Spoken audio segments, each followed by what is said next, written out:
চৌধুরীর সালাম নিন। ব্যবসায়ী ভাইদের বলে যাই, তাদের শেষে ভোট চাই। আলতাফ চৌধুরীর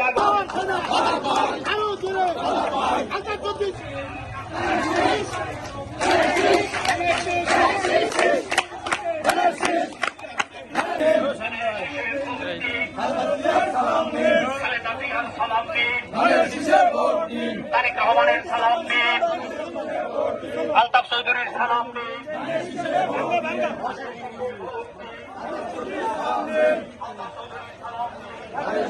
ভোট